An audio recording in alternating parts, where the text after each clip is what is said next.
Movie की starting एक ऐसे शहर से होती है जहाँ पर एक अमीर और गरीब एक साथ रहते हैं, लेकिन अमीर लोग गरीबों का साथ नहीं देते। उनका काफ़ी हाई स्टैंडर्ड है, वो गरीबों को कुछ भी नहीं समझते। ये मूवी इसी शहर में रहने वाले एक ऑथर पर बेस्ड है। वो अपनी मदर के साथ रहा करता था। उसे कॉमेडी बहुत पसंद थी। उसका दिल चाहता था कि वो एक दिन बहुत बड़ा कॉमेडियन बने। उसका आइडियल एक आदमी था जो कि बहुत बड़े कॉमेडियन शो को होस्ट करता था। वो कहता था कि मैं भी एक दिन उसके शो में खड़ा होऊंगा।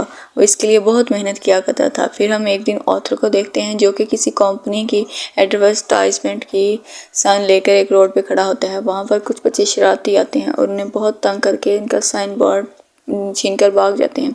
यहाँ पर जोकर बना होता है। वो उसके पीछे भागता है ताकि वो अपना साइन बोर्ड ले सके, लेकिन वो बच्चे उसे बहुत थकाते हैं कि वो साइन बोर्ड उसके मुंह पे मारते हैं, जिससे वो साइन बोर्ड टूट जाता है।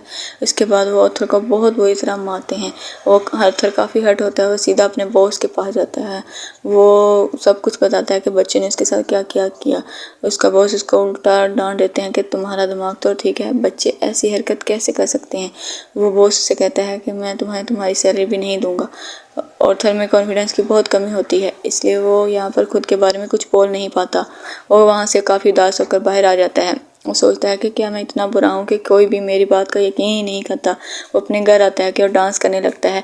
यहाँ पर हम देखते हैं कि उसकी बॉडी काफ़ी वीक होती है। अगले दिन ऑथर अपने कलीग से मिलता है और उसे उन बच्चों के बारे में बताता है। उसका कलीग उसे बताता है कि ये तो बहुत गलत हुआ, तुम्हें अपनी हिफाजत करनी चाहिए थी यार। इसके बाद वो उसके गन देता है और कहता है कि इसे अपने पास रख लो, मुश्किल वक्त में ये तुम्हारे काम आएगी। ऑथर ये लेने से इनकार कर देता है, लेकिन वो आदमी उसे ज़बरदस्ती ये गन दे देता है। फिर ऑथर अपने घर के लिए निकल पड़ता है। वो बस में होता है तो इसके सामने बच्चा बैठा होता है। वो उसे हंसाने की कोशिश करता है। वो बच्चा उसे ज़ोर ज़ोर से हंसने लगता है। जिस पर उसकी मदर उस पर गुस्सा आ जाता है। उसे कहती है कि हटो, मुझे परेशान मत करो, लेकिन ऑथर इसकी बात पर हंसने लगता है। इनफैक्ट हमें बताया जाता है कि ऑथर का कोई सीरियस साइकोलॉजिकल इशू होता है। वो अपनी हंसी को कंट्रोल नहीं कर पाता। उसे कहीं पर भी हंसी आ जाती है। वो बस में बैठे उसे रिंग को काट देता है, जिसे उसके टीसीस के बारे में लिखा होता है। वो अपने घर आकर अपनी मेडिसिन लेने लगता है। वो गरीब था, लेकिन ये दवाई बहुत एक्सपेंसिव थी। वो गवर्नमेंट के बनाए गए मेडिकल सेंटर से फ्री लेता था। वो एक दिन अपने साइकियाट्रिस्ट के पास जाता है। वो उसे कहती है कि मुझे अपनी डायरी दिखाओ कि तुम क्या क्या लिखते रहे हो। जैसे ही वो उसकी डायरी खोलती है, उस पर ये लिखा होता है कि मैं इस तरह नहीं मरना चाहता जिस तरह बुरी तरह से ज़िंदगी गुजारी है। फिर अर्थर वहाँ से अपने घर जाता है। उसकी मदद से पूछती है क्या क्या डोमिस की तरफ से तुम्हें कोई लेटर आया। अर्थर कहता है नहीं, आज भी नहीं। फिर थॉमस बहुत ज़्यादा रिच पर्सन दिखाया गया है। अब लोग उससे बहुत डरते हैं। उसकी माँ उससे कहती है कि अगर उसको हमारी हालत के बारे में पता चलेगा तो वो हमारी हेल्प ज़रूर करेगा। अगले दिन वो बाहर जाता है तो वापस में एक सिंगल मदर मिलती है जिसके साथ एक छोटी सी बेटी होती है। वो काफ़ी अच्छी लगने लगती है। वो अपने घर आ जाता है। यहाँ पर उसकी मदर इस लेटर के बारे में पूछती है। अर्थर कहता है कि आपका क्या लेना देना है इससे, वो हमारी मदद नहीं करेगा। अगले दिन हम देखते हैं कि वो सिंगल लड़की अर्थर के घर आती है। वो उसे कहती है कि मैं कुछ टाइम से नोट कर रही हूँ कि तुम मेरा पीछा कर रहे हो। जिस पर अर्थर कहता है कि हाँ, मुझे तुम अच्छी लगी हो। तो इस पर वो लड़की हंसने लगती है और जल्दी ही इन दोनों में दोस्ती हो जाती है। ऑथर को एक और जगह से जॉब की ऑफर आती है। वो एक चिल्ड्रन हॉस्पिटल होता है। जब ऑथर वहाँ पर जाकर डांस कर रहा होता है तो उसकी पोर्ट्रेट से वही गन बाहर आकर गिरती है। सब बच्चे अंदर जाते हैं और स्टाफ हैरान होता है कि इसके पास गन क्या करेगी। ये बात फैलती है और इसे इस जॉब से भी निकाल दिया जाता है। वो अपने बॉस को कॉल करता है कि ये सिर्फ एक टॉय गन है। उसका बॉस उसे कहता है कि झूठ मत बनो, मुझे तुम्हारे क्लिक ने सब कुछ बता दिया है कि तुमने उसे ये गन ली। यहाँ पर अर्थर का दिल दोबारा फिर दुखता है। इस पर उसके क्लिक ने तो ज़बरदस्ती से ये गन दी थी। फिर हम देखते हैं कि अर्थर ट्रेन में घर जा रहा होता है तो वहाँ पर एक 3 बिजनेसमैन भी होते हैं जो बिजनेसमैन के ही आदमी होते हैं। वो ट्रेन में बैठे आदमी को छीन रहे होते हैं। ऑथर को अपने मेंटल डिसऑर्डर की वजह से हंसी आने लगती है। वो तीनों आदमी समझते हैं कि ये हम पर हंस रहा है। वो उसे बहुत मारते हैं, इतना मारते हैं कि उसके मुंह से खून आने लगता है। ऑथर उसे अपना मसला बताने की कोशिश कर रहा था, लेकिन वो तीनों उसकी एक नहीं सुनते। वो ऑथर को इन तीनों पर गुस्सा आ जाता है। वो अपनी गन निकालता है कि वो इन तीनों को शूट कर देता है। वो वहाँ से ये सोचकर भाग जाता है कि मैंने 3 लोगों का कत्ल किया है। वो खुद को एक बाथरूम में लॉक कर लेता है। पहले तो वो डर रहा था, लेकिन यहाँ पर अचानक वो डांस करने लगता है। ऐसे लग रहा था कि वो उसे कुछ रिग्रेट नहीं और काफ़ी सुकून में भी था। ऑथर घर आता है तो टीवी पर न्यूज़ चल रही होती है कि जिस पर थॉमस बोल रहा होता है। वो कहता है कि जिन 3 लोगों का कत्ल हुआ है वो मेरा आदमी था, उन्हें किसी जोकर ने मारा है। और यहाँ पर गरीब लोग उन तीनों की डेथ का अफसोस करने की बजाय जोकर्स का साथ दे रहे होते हैं। उसके जोकर्स के रूप में ही वो उससे बढ़कर अपने साइकियाट्रिस्ट के पास जाता है और उसे बताती है कि हम आज आखिरी बार मिल रहे हैं क्योंकि गवर्नमेंट ने हमें फंड देना बंद कर दिया है और अब के बाद मैं फ्री इलाज नहीं कर सकती। ऑथर दोबारा से काफ़ी टूट जाता है और उदास होकर वहाँ से बाहर आ जाता है। फिर हम ऑथर को देखते हैं जो कि कॉमेडी शो में लोगों को हंसाने की कोशिश कर रहे होते हैं, लेकिन वो ऐसा कर नहीं पाता। वो परेशानी से उसे ज़ोर ज़ोर से हंसी आने लगती है। इस वजह से अब उसका शो ख़राब हो जाता है और घर आ जाता है। घर आने पर उसकी मम्मी से कहती है कि बेटा ये लेटर थॉमस के लिए पोस्ट कर दो। ऑथर जब पढ़ता है तो उसे अपनी आंखों पर यकीन नहीं आता कि वो अपनी मदर के पास जाता है कि आपने मुझे ये सब कुछ क्यों छुपाया। उसकी माँ उसे बताती है कि मैंने ये जानकर नहीं किया, इनफैक्ट थॉमस और हम दोनों एक दूसरे को पसंद कर रहे थे और इवन शादी भी करना चाहते थे, लेकिन मैं बहुत गरीब थी और वो बहुत अमीर। हम सोसाइटी की वजह से शादी नहीं कर सके। ऑथर अपने बाप से मिलने के लिए निकल पड़ता है। जब वो वहाँ पर पहुँचता है तो उसके घर के पीछे थॉमस का अपना बेटा खड़ा होता है। जब वो उसके साथ बच्चों की जैसी हरकत करने लगता है और उसे भी हंसाने की कोशिश करता है, तभी वहाँ पर थॉमस का बटलर आ जाता है। उस बच्चे से कहता है कि स्ट्रेंजर से बात नहीं करते। ऑथर को वहाँ से जाने के लिए कहते हैं। ऑथर उससे कहते हैं कि मैं इस सच्चाई से पर्दा हटा कर जाऊँगा। मेरी माँ ने मैंने थॉमस के यहाँ 30 साल काम किया और एक दूसरे को पसंद करते हैं। मैं और नहीं थॉमस का ही बेटा हूँ। तुम भी पागल हो और तुम्हारी माँ भी पागल है। वो नई स्टोरी अपने पास से बनाई है। थॉमस का उससे कोई लेना देना नहीं है। ये सुनकर आर्थर को काफ़ी बुरा लगता है। वहाँ से चला जाता है। वो जब घर जाता है तो उसे पता चलता है कि उसकी मोम को कोई अटैक हुआ है और उन्हें हॉस्पिटल शिफ्ट किया जाता है। आर्थर जब बाहर बैठा होता है तो उसके पास एक पुलिस ऑफिसर होते हैं जिससे पूछते हैं कि ट्रेन में उस 3 आदमी मरे, क्या तुम उन्हें जानते हो। आर्थर उसे कहता है कि नहीं, मुझे नहीं क्या पता होगा।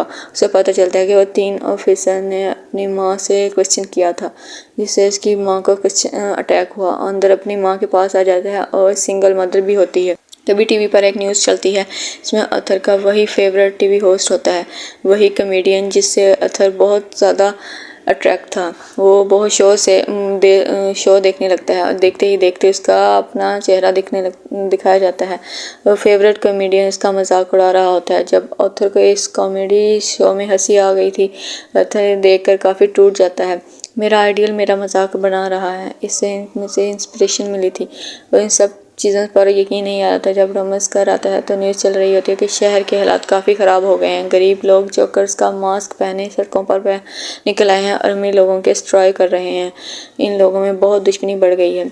ये सारे के सारे थॉमस के खिलाफ हैं। आर्थर ये देखकर काफ़ी खुश होता है कि वह सब के सब जोकर बने हुए थे, यानी क्लाउन बने हुए थे। उसे लगता था कि पहली बार उसकी जॉब गई और उसकी तारीफ की हो। अब जहाँ पर गरीब लोग स्ट्राइक कर रहे थे वो एक थिएटर था।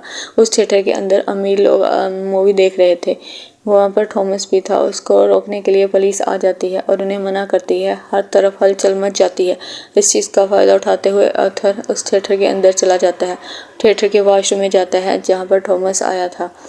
उसके पास जाता है और पोलाइटली कहता है कि मैं आपका बेटा हूँ, मेरी माँ और आप एक साथ हुआ करते थे, याद करें। थॉमस उसे कहता है कि मैं इस नाम की किसी औरत को नहीं जानता और उसे ज़ोरदार मुक्का मारता है, यानी पंच करता है, जिससे उसकी नाक से बहुत खून आने लगता है और आर्थर घर चला जाता है। और कुछ टाइम बाद पुलिस की कॉल आती है। वो इनफैक्ट आर्थर से भी इन्वेस्टिगेशन करना चाहते थे उस दिन के बारे में। उन 3 आदमियों का कत्ल हुआ था। तभी वहाँ आर्थर को पता चलता है कि उसका फेवरेट कॉमेडियन भी था। आर्थर को अपने शो में बनाया है। इनफैक्ट वो क्लिप शो में चलाई थी, उसकी शो की रेटिंग काफ़ी बढ़ गई थी क्योंकि लोगों ने उसे पसंद किया था। वो बहुत खुश हो जाता है और तैयार होकर वहाँ से जाने के लिए निकल जाता है। उसे याद आता है कि थॉमस के बटलर ने कहा था कि मेरी माँ पागल है। वो इस मेंटल हॉस्पिटल में जाते हैं जहाँ उसकी माँ ने कहा को भी इलाज हुआ था। वो उन लोगों से अपनी माँ की फ़ाइल मांगता है। वो फ़ाइल चुरा कर वहाँ से भाग जाता है। उस पर लिखा होता है कि आर्थर की माँ का किसी और के साथ रिलेशन था। वो उसे बहुत फिजिकल अब्यूज़ किया करता था, यानी मारा करता था। इसी तरह आर्थर के सर पर भी चोट आई थी जिसकी वजह से वह इस डिजीज़ का शिकार है। वो वहाँ से सीधा अपनी दोस्त सिंगल मदर के पास चला जाता है, लेकिन यहाँ पर हमें पता चलता है कि वो थे ही नहीं। वो सिर्फ उसकी सिर्फ इमेजिनेशन में थी और उसे सिर्फ हमेशा आया करते थे। उसकी माँ की बीमारी की वजह से काफ़ी परेशान था। वो हॉस्पिटल जाता है और फिर उसको अपनी माँ को मार देता है। घर आकर देखता है कि उसे एक पिक्चर मिलती है जिसके पीछे लिखा हुआ था कि मेरी तुम्हारी स्माइल बहुत पसंद है, जो कि थॉमस ने लिखा था। तो ये पिक्चर उसकी मदर की थी। फिर उसे एहसास होता है कि उसकी माँ झूठ नहीं बोल रही थी। वो अपने जोकर का मेकअप करने लगता है। यहाँ पर वो काफ़ी दुखी होता है और उसे कुछ समझ नहीं आ रहा था कि उसके आसपास क्या हो रहा था।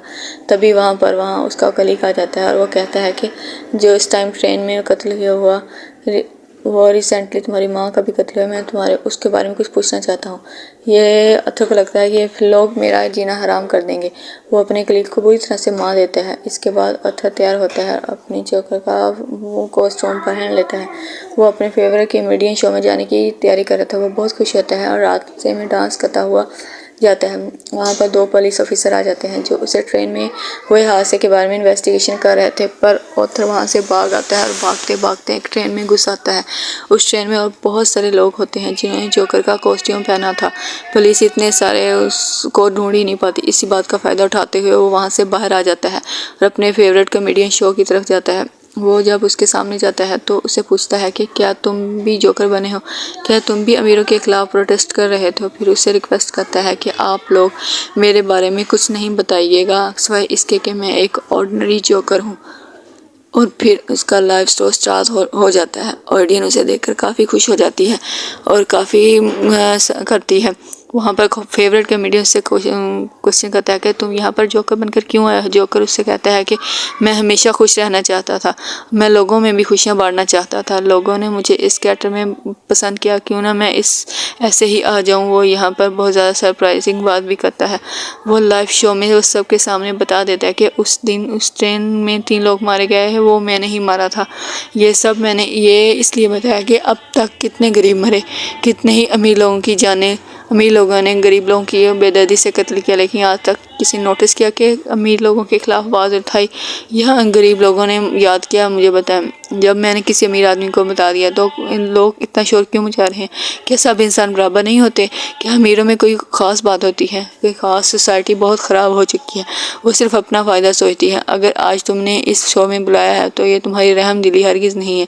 तुम्हारे शो की रेटिंग मेरी वजह से बढ़ रही थी, इसलिए तुमने ऐसा किया। लेकिन ऑथर का फेवरेट कॉमेडियन होता है, ऐसी बात हरगिज़ नहीं है। ऑथर को गुस्सा आ जाता है कि तुम अभी भी झूठ बोल रहे हो।